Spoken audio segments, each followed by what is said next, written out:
반갑게 인사하겠습니다. 사랑합니다. 축복합니다. 사랑합니다. 축복합니다. 그리스도 안에 있는 스승, 그리스도 안에 있는 스승이라는 제목으로 말씀을 나누도록 하겠습니다.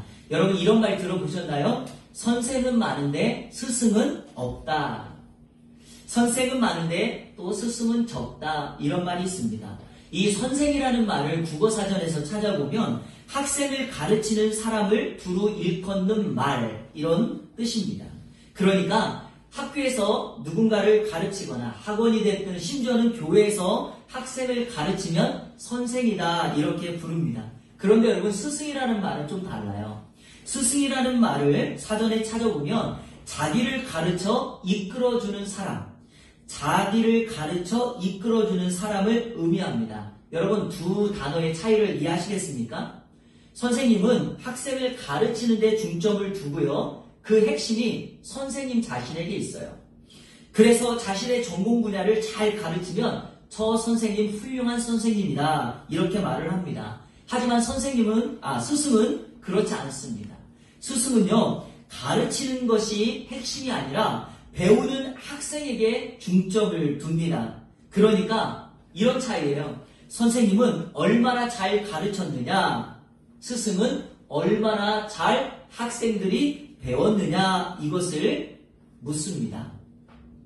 그러니까 선생님들은요, 학생들의 변화는 2차, 3차의 관심사입니다.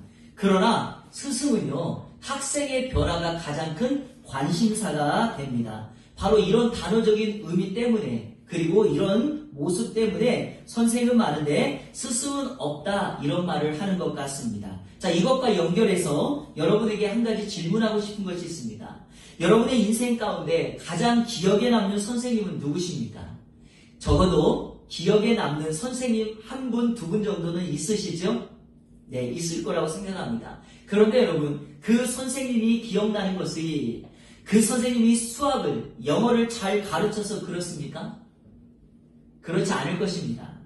아마 자신과의 특별한 추억이나 사건이 있기 때문이라 생각합니다. 저는 개인적으로 초등학교 5학년 때 주일학교 선생님이 참 기억이 많이 남습니다. 저는 지금 그 선생님께 어떤 말씀을 배웠는지 하나도 기억이 나질 않아요. 그런데 한 가지 기억나는 것은 그 선생님이 수시로 저희 5학년 학생들을 데리고 짜장면을 사주신 거예요. 그리고 짜장면을 사주시면서 이렇게 이야기해 주셨어요. 너희들 어떤 일이 있어도 주일날만큼은 교회 빠지지 말고 꼭 나와서 하나님을 예배하고 주일학교를 나와야 된다. 이렇게 가르쳐 주셨습니다. 여러분 그렇게 해서 제가 교회 빠지지 않고 나왔어요. 그리고 그렇게 나오는 중에 하나님의 말씀이 제 심령에 자리를 잡았습니다. 제가 그때 이후로 지금까지도요, 방황하지 않고 이렇게 신앙생활을 하고 있으니 그 선생님은 저의 스승이 틀림없습니다. 맞죠, 여러분?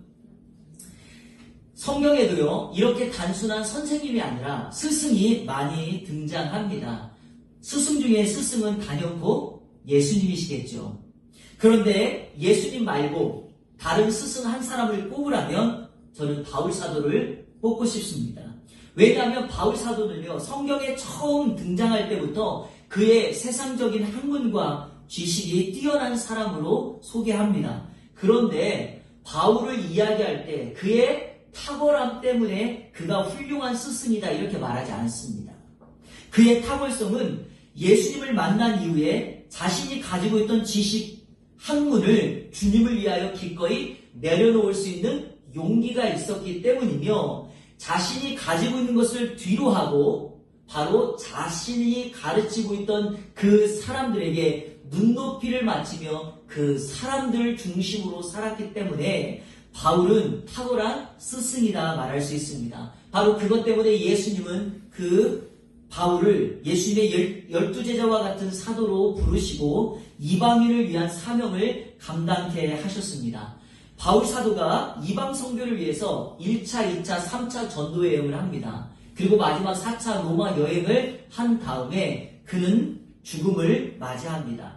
자, 우리가 오늘 읽었던 본문 말씀은 고린도 전서입니다. 이 고린도 전서는요, 바울 사도가 2차 전도 여행 때 복음을 전하고 난 이후에 그 지역의 교회가 세워졌고 그것으로 인하여 그들이 예수님을 믿는 신앙생활을 감당하게 됩니다. 그런데 여러분, 이렇게 탁월한 바울 사도가 복음을 전하여 교회가 세워지고 말씀을 들었는데 그거 아십니까? 이렇게 탁월한 스승이 있음에도 불구하고 시간이 지나자 그 교회에 크고 작은 문제가 발생하기 시작하였습니다. 성도들 사이에 서로 당파를 지어 구분하기 시작합니다. 내 팀이 그리고 우리 팀이 더 크고 세다 이런 걸 강조하기 시작하였고요. 교회 안에 제사 음식을 먹는 문제, 음행을 행하는 문제, 특별히 무분별한 은사가 나타나서 은사로 인한 혼란을 겪기도 합니다. 자, 이러한 고린도 교회에 어려움이 생기자 바울 사도가 이 소식을 듣고 그들의 스승으로서 목회자로서 편지를 써서 그들의 문제를 해결하기를 원합니다. 바로 그 편지가 우리가 읽은 고린도 전서, 고린도 후서의 말씀입니다. 그런데 오늘 중요한 사실이 여기 있습니다. 바울 사도가 고린도 전서를 써서 그들에게 문제를 치유하기 원하는데 그 편지를 쓰는 근거됨입니다. 근거됨. 바로 그 근거됨이 뭐냐? 바울의 스승됨입니다. 스승됨. 그러니까 바울 사도는 마땅한 권위 때문에 쓰는 것이 아니라 영적인 스승으로서 그들의 문제를 해결하기 위하여 이 편지를 쓰고 있다는 사실입니다. 자, 그러면 바울은 어떠한 스승이기에 그가 이러한 편지를 써서 고린도 교회를 치유하고 고린도 교회의 문제를 해결하기 원하였는가? 오늘 이 말씀을 통하여 바울의 스승됨이 오늘 먼저 예수 믿은 우리가 이 세상에 동일한 스승이 되고 우리의 자녀의 스승으로 그리고 신앙인의 스승으로서 살아가는 저와 여러분의 귀한 모델이 되기를 간절히 소원합니다. 첫째로 바울은 아버지와 같은 스승이었습니다. 아버지와 같은 스승. 한번 저를 따라해 볼까요? 아버지와 같은 스승. 아버지와 같은 스승. 그렇습니다. 자, 우리 14절 보시겠습니까? 제가 읽겠습니다. 내가 너희를 부끄럽게 하려고 이것을 쓰는 것이 아니라 오직 너희를 내 사랑하는 자녀같이 권하려 하는 것이라. 자, 여러분, 고린도 교회에 문제가 발생했습니다. 그들이 하나님 앞에 죄를 행하였습니다. 목회자였던 바울이 그 소식을 듣고 마음이 안 좋았죠. 자, 편지를 쓰는데 이 편지를 쓸 때 그들을 부끄럽게 하려고 그들의 죄를 드러내서 너희들 이런 죄를 저질렀다고 그들을 책망하거나 잘못을 지적하기 위하여 편지를 쓰는 것이 아니라 오직 너희를 내 사랑하는 자녀같이 권하려고 편지를 쓴다. 이렇게 말합니다. 자, 여러분, 이게 무엇입니까? 아버지의 마음입니다. 이게 바로 부모의 심정입니다. 우리가 자녀들을 대할 때 매를 대는 이유도 자녀들을 책망하는 이유도 그들을 돌이키기를 원하여서 사랑하는 마음으로 편지를 쓰지 않습니까? 바로 지금 그러합니다. 바울이 아비의 심정을 가지고 지금 이렇게 권면하고 있습니다. 자, 15절 우리 다 같이 읽겠습니다. 시작. 그리스도 안에서 일만 스승은 있으되 아버지는 많지 아니하니 그리스도 예수 안에서 내가 복음으로 너희를 낳았습니다. 아멘. 바울은 고린도 교회 성도들을 복음으로 낳았다 말합니다. 실제로 복음의 씨앗을 뿌린 사람이 바울입니다. 그리고 그들이 자라도록 말씀을 가르치고 훈련시켰던 사람이 또 바울입니다. 그리고 교회를 세운 장군님도 바울입니다. 그리고 그 고린도 교회의 목회자가 바울이었습니다. 마땅히 바울은 그들의 스승이 될 수 있었고 그들의 지도자가 될 수 있었습니다. 바울 당시에 사내들인이라고 하는 문서가 있어요. 그 문서에 이런 말이 있습니다. 한번 읽어볼까요? 같이 시작. 만일 어떤 이가 이웃의 아들에게 토라를 가르치면 그것은 그가 이웃의 아들을 낳은 것과 같다. 예. 그러니까 이 문서에 근거하여 바울이 고린도 지역에 복음을 전하고 복음의 씨앗을 뿌려서 그들에게 교회가 세워졌다면 바울은 그들의 아버지가 맞습니다. 그런데 여러분, 제가 아까 바울의 스승됨을 근거로 이 편지를 쓰고 있다고 했는데 왜 자신은 그들에게 스승됨을 강조하지 아니하고 오늘 본문에 아버지됨을 강조하고 있을까요? 이유가 하나가 있습니다. 그것은 고린도 교회에 문제를 가져왔던, 그러니까 고린도 교회에 침투하여 잘못된 교리를 전했던 사람들이 자신들이 스승이라고 말하면서 그 교회에 들어온 거예요. 그러면서 그들이 복음을 전하는데 가만히 보니까 예수님의 복음이 아니라 다른 복음, 가짜 복음을 전하는 것입니다. 그들이 자신들을 스승이라고 말하고 있으니 바울이 그 사실을 알고 그들과 바울 자신을 확연하게 구분하기 위하여 자신을 아버지라 이렇게 표현하고 있습니다. 왜냐하면 교회를 무너뜨리는 그들은 자신의 배를 채우고 자신의 세를 확장하기 위하여 잘못된 가르침을 전하지만 바울은 온전한 복음으로 그들을 낳았고 성도들이 주님의 제자로 살아가기를 원하며 교회를 온전하게 세우기 원하여서 바울은 그들의 아버지가 되었다 이렇게 말씀하고 있습니다. 실제로 이 15절에 보니까 이 15절 한 절에 두 번이나 반복적으로 그리스도 안에서라는 말을 강조하고 있습니다. 바울이 아버지됨으로 그 고린도 교회 성도들에게 복음을 전하고 오늘 이렇게 편지를 쓰는 근거가 뭔가 예수 그리스도 안에서 내가 그들을 사랑하고 그들에게 편지를 쓰고 있다 말씀하고 있습니다. 한마디로 말하면 자신의 개인의 근거가 아니라 예수 그리스도 안에서 예수 그리스도의 권위로 이 복음을 전하고 있다 말씀하고 있습니다. 자, 여러분 바울이 예수 그리스도 안에서 행동하고 있는지 아닌지 근거가 알 수 있는 근거가 한 가지가 있습니다. 그것은 바로 그들에게 찾아오는 고난의 문제를 어떻게 대처하는가입니다. 사람들은요 고난이 다가오면 개인의 유익과 가짜 교사들은 도망가 버립니다. 자신에게 어떤 도움도 되지 않으니까요. 심지어는 자기가 가르치고 있는 학생들을 포기해버립니다. 그러니까 사건이 맞죠. 그러나 바울은요. 다시 말해서 진짜 예수 그리스도 안에 있는 바울은 자신에게 찾아오는 고난이 있다 할지라도 부모된 사람의 입장으로 그들을 결코 포기할 수 없습니다. 위험이 찾아오고 아픔이 온다 할지라도 어려움이 온다 할지라도 어찌 그 부모가 자녀들을 포기할 수 있겠습니까? 그럴 수 없습니다. 여러분 며칠 전에 뉴스에 크게 나온 사건이 있었습니다. 지난 1월 18일 울산의 20대 아빠가 새벽 2시에 휴대폰으로 게임을 하고 있었는데 생후 2개월 된 아들이 울며 잠을 자지 않고 울며 깨어있자 이 아빠가 아이를 머리를 때린 사건이 일어났습니다. 결국에는 그 아이가 머리와 얼굴에 심한 구타를 당하여 숨지는 사건이 벌어졌습니다. 20대의 아빠가. 뉴스를 보니까 경제적인 어려움으로 인하여 양육의 부담감이 커지자 홧김에 범행을 저질렀다 이렇게 말을 합니다. 그런데 조사해 보니까 이 아빠가 이 아이를 학대하는 시간이 하루에 15시간이었어요. 여러분 하루가 24시간인데 15시간 동안 쉬지 않고 끊임없이 그 아이를 학대했어요. 아기 엄마도 아빠의 학대를 말리지 않고 방치하였다는 것입니다. 여러분 바로 오늘의 시대가 이러합니다. 내 배 아파서 낳은 부모도 자신이 힘들면 물질적으로 어려우면 자식을 버리고 심지어 죽이는 세상이 오늘 우리가 살고 있는 세상입니다. 그런데 이런 세상과는 반대로 오늘 본문에 등장하는 바울 사도는 복음으로 자신의 영적으로 품었던 이 고린도 교회 성도들의 아픔과 상처와 문제를 보면서 끝까지 포기하지 않고 아비된 마음으로 그 사랑으로 그들을 품고 그들의 문제를 해결하기 원했다는 것입니다. 이런 스승이라면 어느 누구라도 회개하고 돌아올 것 같습니다. 사랑하는 여러분, 오늘 우리가 스승의 주의를 보내면서 우리에게 필요한 것이 무엇일까? 바로 아비와 같은 마음, 아비와 같은 스승의 마음이라고 믿습니다. 우리의 사랑하는 부모님은요, 자녀들에게 스승입니다. 그러므로 우리는요, 그들에게 스승된 마음으로 그들을 사랑해야 될 줄로 믿습니다.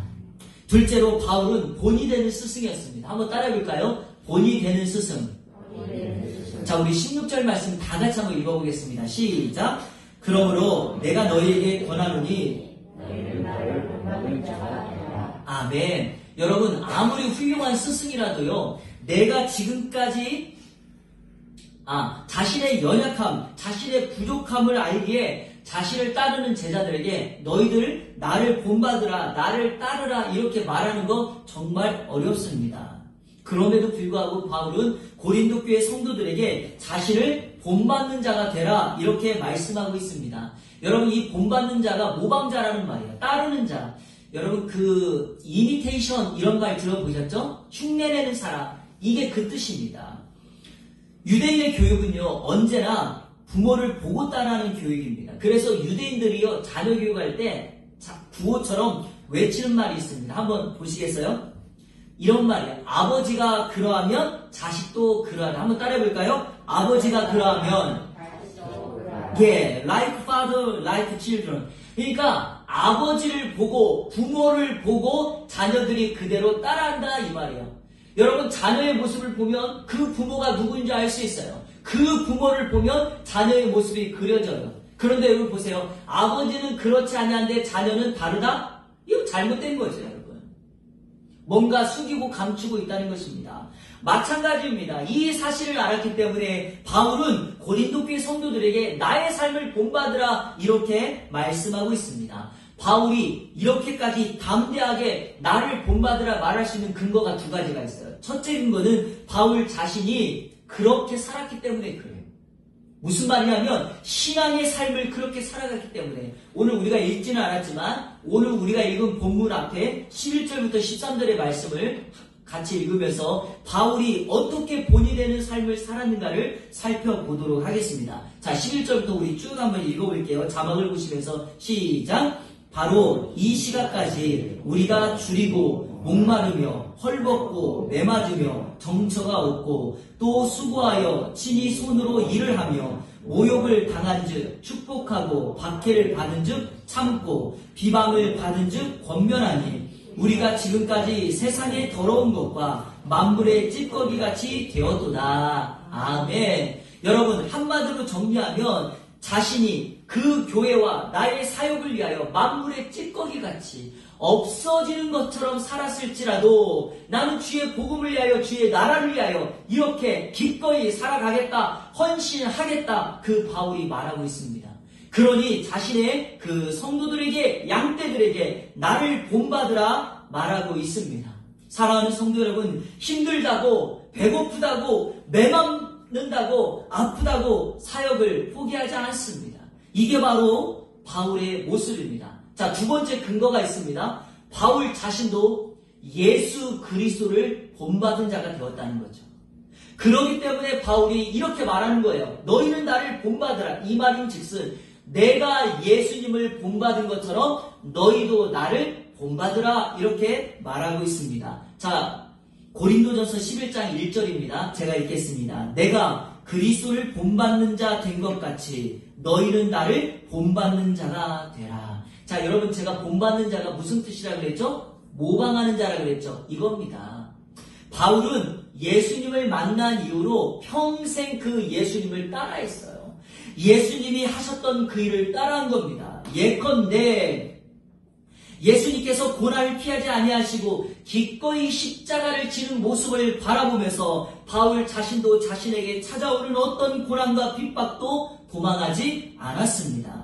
예수님께서 아버지의 뜻을 행하러 왔다 그렇게 말한 것처럼 바울 자신도 한평생 동안의 자신의 뜻과 자신의 지식을 전파하지 아니하고 오직 예수 그리스도 그분의 뜻을 행하러 왔습니다. 예수님께서 자신을 위해서는 머리 둘 곳조차도 마련하지 않은 것처럼 바울도 평생 복음 사역을 위하여 집을 마련하지 아니하고 자비양 선교사로 밤낮 수고하며 주의 사역을 감당하였습니다.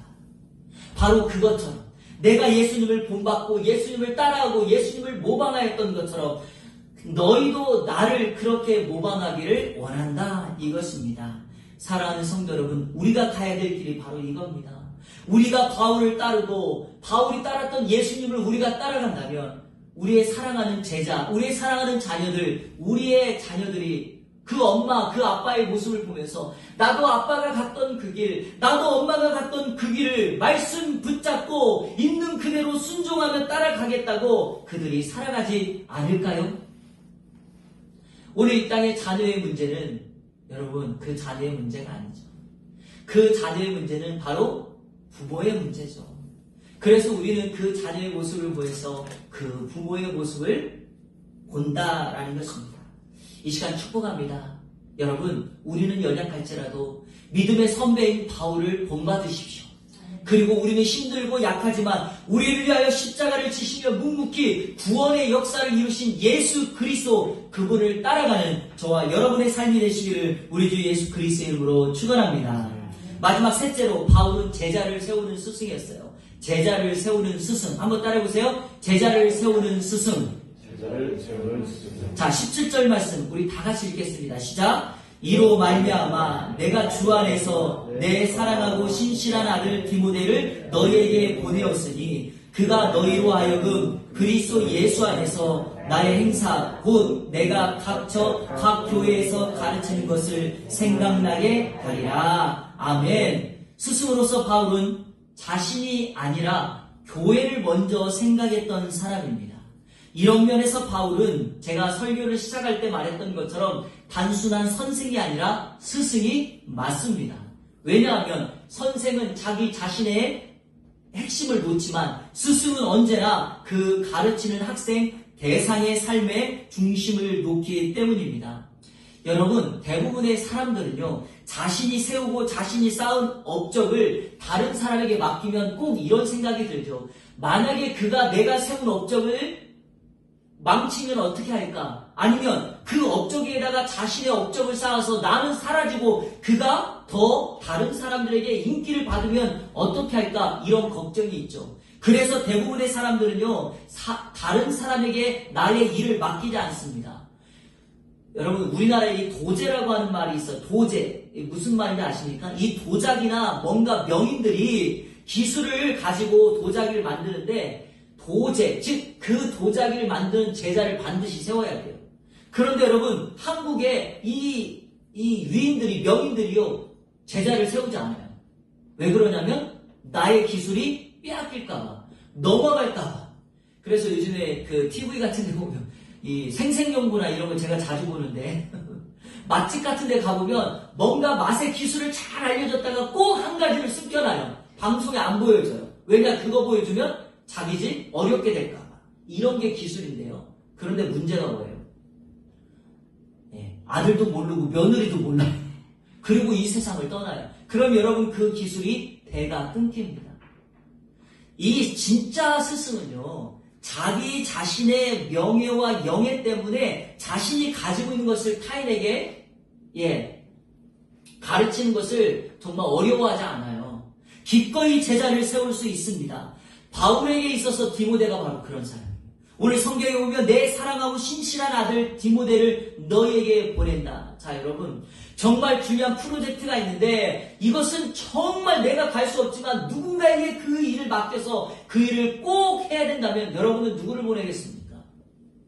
정말 내가 꼭 아끼고 사랑하는 사람에게 프로젝트를 맡기지 않겠습니까? 예수님에게는 12제자가 그러했고요. 바울에게는 디모데가 그러했습니다. 여러분에게는 누구입니까? 그런 사람이 있습니까? 바로 그가 제자입니다. 고린도 교회에 가지고 있었던 문제를 바울이 갈 수는 없지만 그 고린도 교회 문제를 자기의 마음을 가지고 해결하고 그 문제를 가지고 회복해서 다시금 교회를 건강하게 회복시킬 수 있는 방법, 그게 무엇일까요? 바로 사랑하는 제자 디모데를 보내는 거였습니다. 사랑하는 여러분, 자신이 가지고 있었던 것을 제자에게 세우면은요, 그 제자의 모습을 보며 그 스승이 더욱 빛나게 되는 것입니다. 예수님이 정말 어리석고 연약한 어부 출신, 세리 출신, 열심당원들, 정말 세상에 가진 것 없고 보잘것없는 그들을 제자로 불러 그들을 교육시키고 예수님의 제자로 세워서 끝까지 그들을 가르치고 훈련시켰던 이유가 뭘까요? 지금은 보잘것없지만 예수님이 아셨던 것 하나, 그들이 세상 끝까지 가서 주의 복음을 증거하면 궁극적으로 지금은 연약하지만 나중에 그들을 통하여 하나님의 나라가 세워지고 그들을 통하여 그들을 가르쳤던 스승이 있으신 예수 그리스도의 영광이 드러나기 때문 아니겠습니까? 저는 그런 날을 바라봅니다. 우리 사랑하는 성도들이 나가는 곳곳에서 그리스도의 향기, 그리스도의 영향력을 끼친다면 그곳이 가정이든지 그곳이 이웃이든지 그곳이 일터이든지 여러분 때문에 그곳에서 그리스도의 향기가 나타나 하나님의 나라가 세워질 수 있게 됩니다.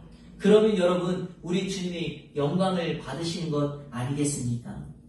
디모데는요, 바울에게 그대로 배웠어요.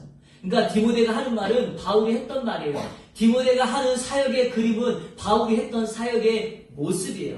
그래서 이 세상에서 정말 중요한 것이 바로 이거예요. 이런 스승을 만나는 거예요. 여기 계신 우리 사랑하는 부모님들, 아직도 늦지 않았어요. 이런 스승을 만날 수 있도록 기도해 주셔야 돼요. 제가 제 아내와 결혼하고 이제 평생 아이를 낳으면서 기도했던 제목 중에 하나 이거거든요. 만남의 축복. 왜냐하면 좋은 스승 한 사람 만나면요, 그 인생 변화될 수 있어요. 여러분, 엘리사가 엘리야를 만났기 때문에 위대한 지도자가 된 건 아닙니까? 여호수아가 모세를 만났기 때문에 위대한 지도자가 될 수 있었던 것 아니겠습니까? 어리석은 예수님의 12명의 제자들이 예수를 만났기에 그들이 탁월한 지도자가 되지 않았겠습니까? 마찬가지입니다. 오늘도 그러한 스승을 만나면 내 자녀들, 지금은 연약하고 힘들고 보잘것없을지라도 하나님의 위대한 사도처럼 이 땅을 밝히 빛내는 하나님의 사람이 될 줄로 믿습니다. 말씀을 맺겠습니다.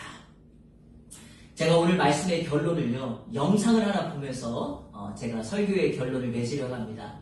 이 땅의 참된 스승의 모습, 그 모습을 이 영상을 보면서 함께 마지막 결론을 내리도록 하겠습니다. 자, 우리 영상 한번 보겠습니다. Zeus! Zeus! Zeus! Zeus! Zeus! Zeus! Zeus! Zeus! Pulling, punch all the way through. When you feel the pain, go all the way through. That could be a barrier in life or anything. Punch hard. Zeus! Zeus! You gotta punch it hard enough. Punch through it. You feel pain? Yes, sir. Shake that off. Let's go. Zeus! Zeus! Zeus! Zeus! That's what this is about. Good. Let's get to that. Why are you crying?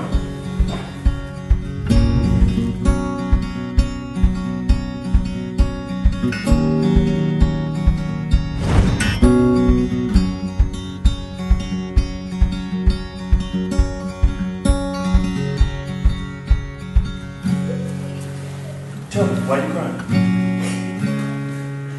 Go ahead, sir. Because what? Because it is hard to punch through with my left hand. Okay, good. But you did it. You punched through with your left hand. You know in life there's going to be things harder for you to do than other things. Yes, sir. And you know those things that may appear to be hard to do, you're going to have to do as a man, regardless. And it's going to take tears. It's going to take the blood of Yeshua, Jesus, and your sweat to break through it. You understand? Yes, sir. So I don't mind you crying. I cry a lot too. You understand? Alright, so I want you just to, you're pulling your blow. I don't know if you're facing fear, you're feeling that you may not make it. And we all face that from time to time. And when we face, as soon as we have resistance, we want to stop, right? Because it's hurting, we feel that pain, we're like, I'm not going through this no more, right? Yes, sir. We have to go all through as men. It's going to be very painful. You understand? Yes, sir. Being a black man in this country, you're going to need mental fortitude. You're going to have to be strong here more so than here. You understand? Yes, sir. You can do it. You just got to put your mind to it. And it's good to cry so you can work through that emotion. So when it arises again, you can push it to the side and do it. You understand? Yes, sir. Okay, let's see what you got. Big. Oh, tell me what hard.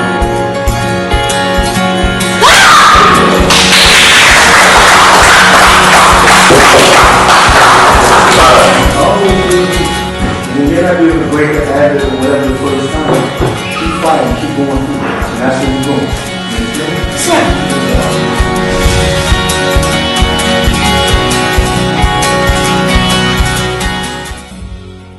네, 여러분, 여기 보면 윌슨 관장님이 브루스라고 하는 소년이 테스트를 받기 위해 찾아옵니다. 이 윌슨 관장님이 참된 스승의 본을 우리에게 보여주죠. 자, 이 브루스라고 하는 아이에게 먼저 이 윌슨 관장은 무릎을 낮춰서 눈높이를 맞추죠. 위에서 아래로 쳐다보는 것이 아니라 눈높이를 맞춥니다. 송판을 나중에는 깨죠.